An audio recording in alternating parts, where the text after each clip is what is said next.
اور جس کا ثواب ہمیشہ وقف کرنے والوں کو پہنچتا رہتا ہے۔ اس لیے وقف کی بڑی اہمیت ہے۔ سب سے پہلا وقف خود جناب محمد رسول اللہ صلی اللہ علیہ وسلم نے فرمایا۔ آپ سیرت کی کتابوں میں پڑھیں، جب حضور مدینہ تشریف لائے تو جس جگہ کا آپ نے انتخاب کیا مسجد نبوی کے لیے، اس کے مالکان اپنی طرف سے وہ زمین دینے کو تیار تھے، لیکن آپ نے فرمایا ثامنونی بہذا الحائط، اس باغ کی قیمت لگاؤ، اور اپنی جیب خاص سے آپ نے اس باغ کی قیمت ادا کی۔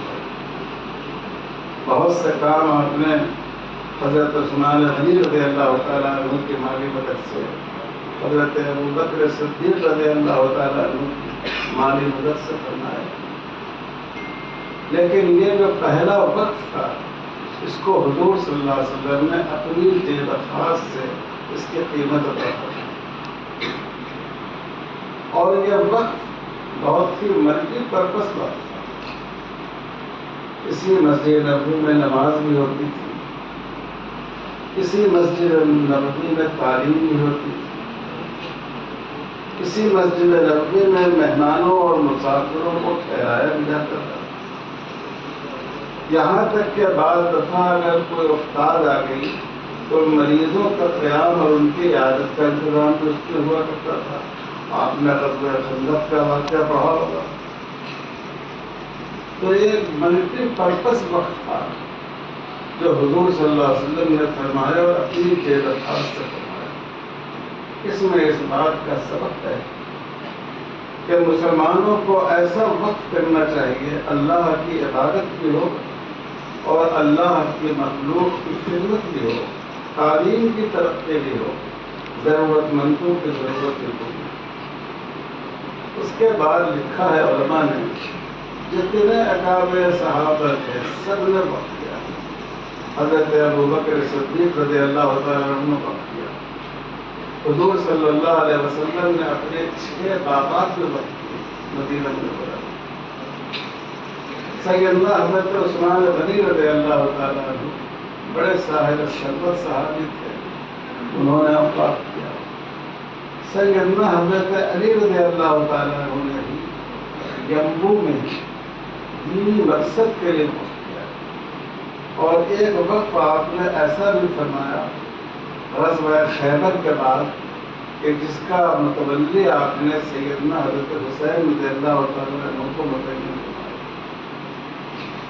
تو یہ عظیم الشان عمل ہے، اسلام کی ایک اہم عبادت ہے۔ جیسے نماز ایک عبادت ہے، جیسے روزہ ایک عبادت ہے، اسی طرح وقت ایک عبادت ہے۔ اگر کوئی آدمی آپ کی نماز پر خلل پیدا کرے، کچھ لوگ کھڑے ہو جائیں کہ ہم مسجد میں نماز پڑھنے نہیں دیں گے، کیا آپ اس کو گوارا کریں گے؟ کیا آپ کا ضمیر اس کو قبول کرے گا؟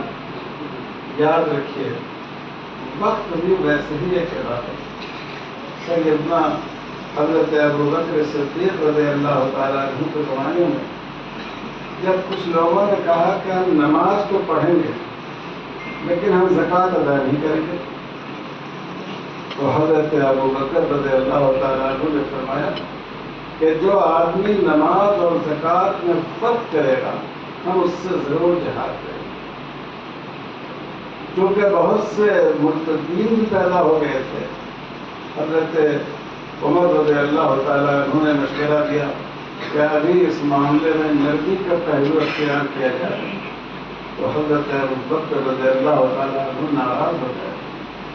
حضرت عمر سے فرمایا انت جبار فی جاہلیہ و خبار فی اسلام، زمانہ جاہلیت میں تو تم بڑے زورآور تھے، اور اب جب دین کا معاملہ آیا تو پھر اس میں کمزوری دکھا رہے ہو۔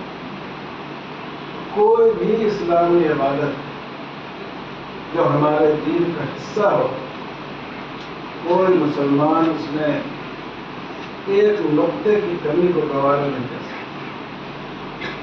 اور جیسا کہ آپ نے سنا، یہ وقت ایسی چیز ہے ہماری مسجدیں، ہمارے مدرسے، ہمارے قبرستان، ہماری درگاہیں، ہمارے امامبارے، جتنی ہماری دینی شناخت کی چیزیں ہیں، ان سب کا وجود خطرے میں پڑ جائے گا۔ اس لیے میرے بھائیوں یاد رکھیے کہ یہ ہمارے لیے موت و رزق کا مسئلہ ہے، یہ ہمارے لیے زندگی اور موت کا مسئلہ ہے، اور ہر قیمت پر ہمیں اوقات کی حفاظت کرنی ہے، اور اس کے لیے جو بھی قربانی دینی پڑے اور جہاں تک جانا پڑے، جیسا آل انڈیا مسلم پرسنل کورٹ فیصلہ کرے اس کے مطابق وہاں تک آپ کو جاتا ہے۔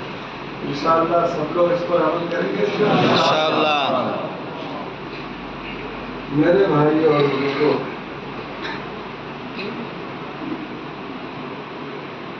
کچھ ہمیں اپنا جائزہ بھی لینا چاہیے۔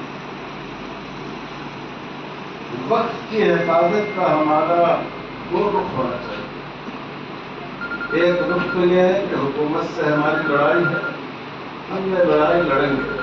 یہ ہندو مسلم لڑائی نہیں ہے، یہ ظالموں اور مظلوموں کی لڑائی ہے، یہ انصاف کی لڑائی ہے، یہ ہم انصاف کی لڑائی لڑ رہے ہیں۔ اگر آج مسلمانوں کے اوقات پر انہوں نے قبضہ کر لیا تو اس بات کا بہت اندیشہ ہے کہ جو کل ہمارے ہندو بھائی ہیں ان کی مٹھوں اور ان کی مذہبی جائیدادیں بھی ہے، یہ جو بڑے بڑے امبانی اور اڈانی ہیں ان کے ہاتھوں کو روک کر دیا ہے۔ اس لیے یہ صرف مسلمان اپنی حفاظت نہیں کرتے ہیں، اس ملک میں دھارمک اور مذہبی قدروں کی حفاظت کر رہے ہیں۔ یہی تصور ہمیں لوگوں کے سامنے پیش کرنا چاہیے۔ لیکن میں یہ عرض کر رہا ہوں کہ حفاظت کا ایک دوسرا پہلو کم سے کم اب ہم کو جانا چاہیے۔ ہم جب مسجدیں تعمیر کریں تو ہم باضابطہ اس زمین کے ڈاکومنٹ حاصل کریں،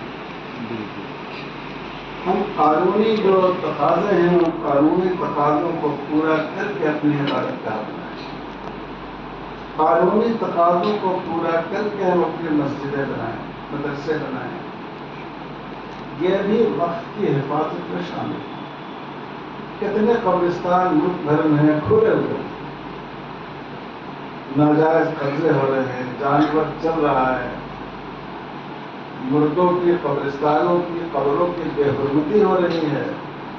اولین کوشش ہماری ہونی چاہیے کہ ہماری جتنی وقت کی کھلی جائیدادیں قبرستانوں کی یا مسجد کے مسالے کے لیے ہے، ہم خود اس کی حساب بندی کریں، ہم اس کی حفاظت کا سامان کریں، ورنہ ہماری مشکلات خدا نخواستہ بڑھتی چلی جائیں۔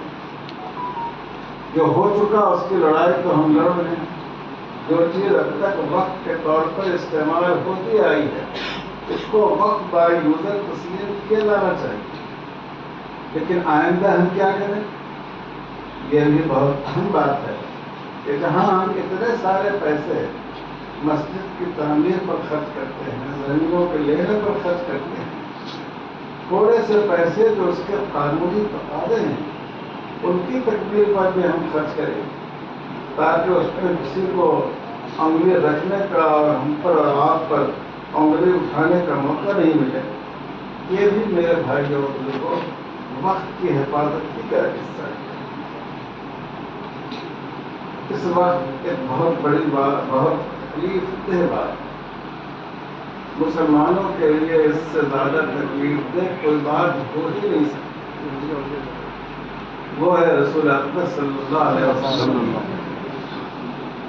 شان مبارک میں گستاخی کا مسئلہ۔ مسلمان کسی قیمت پر اس کو تسلیم نہیں کر سکتے۔ حکیم الامت حضرت مولانا اشرف علی تھانوی رحمۃ اللہ علیہ نے بیان فرمایا کہ آدمی اس وقت تک مسلمان نہیں ہو سکتا جب تک حضور صلی اللہ علیہ وسلم کی ذات گرامی اس کو اس کی زندگی سے، اس کے والدین سے، اس کے بال بچوں سے بھی زیادہ عزیز ہو جائے۔ تو ایک صاحب کہنے لگے حضرت یہ تو ٹھیک ہے کہ اپنے آپ سے زیادہ عزیز ہو، لیکن اپنی اولاد